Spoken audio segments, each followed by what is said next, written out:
નમસ્કાર ખેડૂત મિત્રો, આજે ફરી વખત રમેશભાઈ જાદવની મુલાકાતે આવ્યા છે. ગામ એમનું ખંભાળા છે કે ઘરે એમણે ફૂલ છોડને રોપા વાવેલા હતા. એમાં એને ઘનજીવામૃત ખાતરનો ઉપયોગ કર્યો હતો અને ખાતરનું રિઝલ્ટ બહુ સારું હોવાથી એમણે એની જમીન 10 વીઘા છે ત્યાં ઘનજીવામૃત ખાતરનો ઉપયોગ કર્યો હતો અને ઘઉં અને ચણાનું વાવેતર કર્યું છે.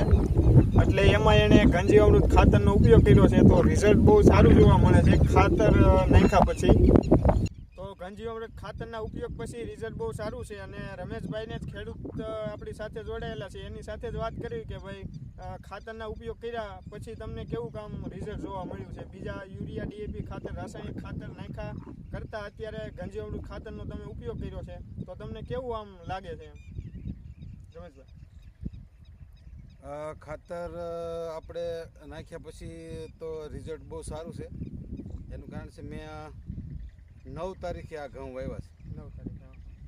આજ કેટલી તારીખ થઈ? 29 તારીખ.